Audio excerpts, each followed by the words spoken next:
Now, on to our next story. We have the president himself. I will stop talking like this.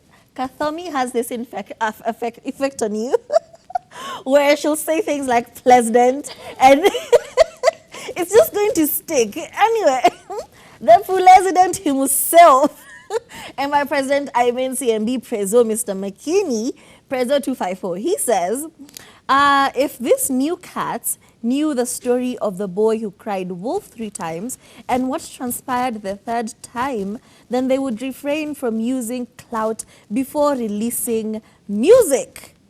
Before releasing a single. If you know, you know. Hashtag Racelency. It's very true. I do understand that you need kiki. I do understand that you need some sort of buzz before you drop a project.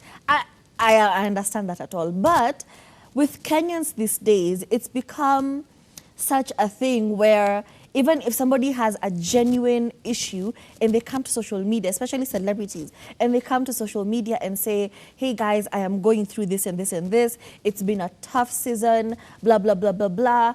I'm just, looking for help or something. People are going to look at that like, drop the next album, drop the music. Like right now, let me give an example of Jovial. If Jovial came out right now and said that something had happened, God forbid that something had happened between her and Willie Paul, and she came out and was looking for answers and looking for help, who would believe her? No one. We would immediately be like, girl, you know what? Drop the album, drop the next song. And it's become such a thing. You release all these false stories, and then you release a mediocre song, and at the end of the day, the audience becomes numb and just becomes inattentive and does not receive the same thing again. It's sensitized. Exactly. They become immune to all these theatrics you're putting out here. And it is so sad. And you need to understand, as a musical artist, you need to inject money for marketing. You need to have a budget for how you're going to market this song in a responsible way. But the very easy route of Kiki, or we're going to do this and this and this. Like very recently, Nika the Queen released a song with that other guy. I don't even know his name. Emma. Emma, exactly. And before that, they had this thing where she was suing. He sent her 200,000 Kenya shillings. Exactly. And was posting her constantly on his socials. Such cheap theatrics. Yeah, we love Udaku. We're going to come and see. But if you're going to release Kiki Beya Mercedes and then you release music Beya Demio, you see why we're upset and why we're not going to be receptive to anything else you put out.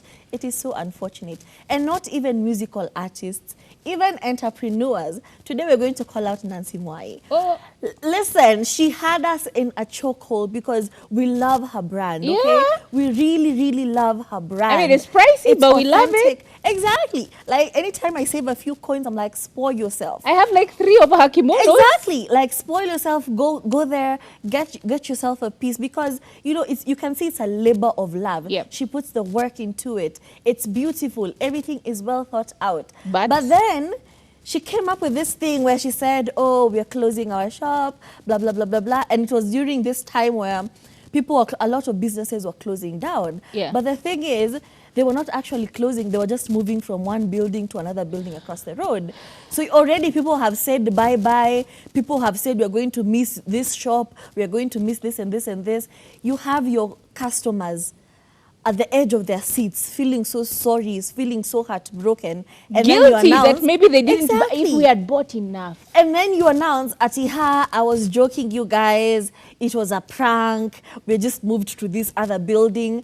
I felt so shortchanged. I was like, damn, you did not have to do that. That was very unnecessary. As in, we already love your brand. You could have moved and just marketed it in another way, but that is the route you chose. So next time, God forbid, you happen to be going under, who is actually going to come out and, support help you out? We're just going to figure out, she's moving to another building. Like, as in, we've seen this before. So before you get into these kiki stories, please think of the reception over time. Or the repercussion exactly. in general. First of all, I didn't know about that whole Nancy Mwai thing. That is quite something. Because, she doesn't need that kind of... True. Like, Nancy Moy doesn't need that.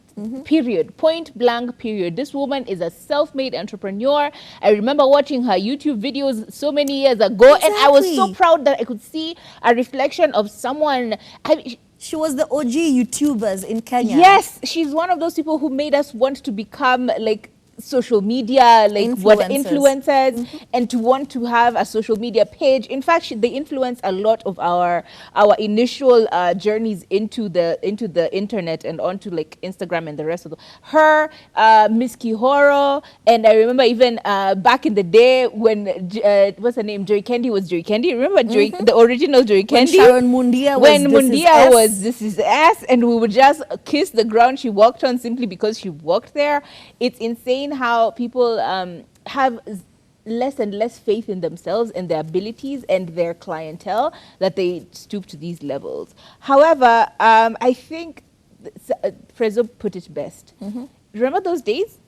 There was no Kiki, because even if you had Kiki, who would know? Yeah. Unless it has been put on one of these magazines. Remember that monthly magazine? It was called The Insider. Unless it was on The Insider, which no longer now exists, or at least I haven't seen anything about The Insider. Or unless you put it on like that blog in the Sunday Nation, Sunday paper. We all remember that. Unless you put it on there, people wouldn't know about it. Social media wasn't social media. Not everyone had a smartphone. Yada yada yada. So you had to work hard to create a buzz for your music and a buzz for your content. And I think I respect that. And even now, if you think about it, all of those OG artists, do you see them trying to do stuff like that, like Clout Chase? Have you seen Akina Juakali or Nameless or the rest of those guys try to Clout Chase? Absolutely not. Why? Because they have believed in their strength and their abilities and their following. It is genuine. It actually does show. However, you see people like, what's her name? This girl who has like 30 million followers on Instagram, but 80 million followers on Instagram, but when she was selling her album, she only sold 2,000 copies. Oh, I don't know. Yeah, it's yeah. Anyway, all we're saying is believe in your following, believe in the people that obviously patronize you and obviously love your content, and stop these antics. Don't forget, there's a big difference between showbiz and moshene. What we do here in our country is just moshene, okay? Hakuna showbiz.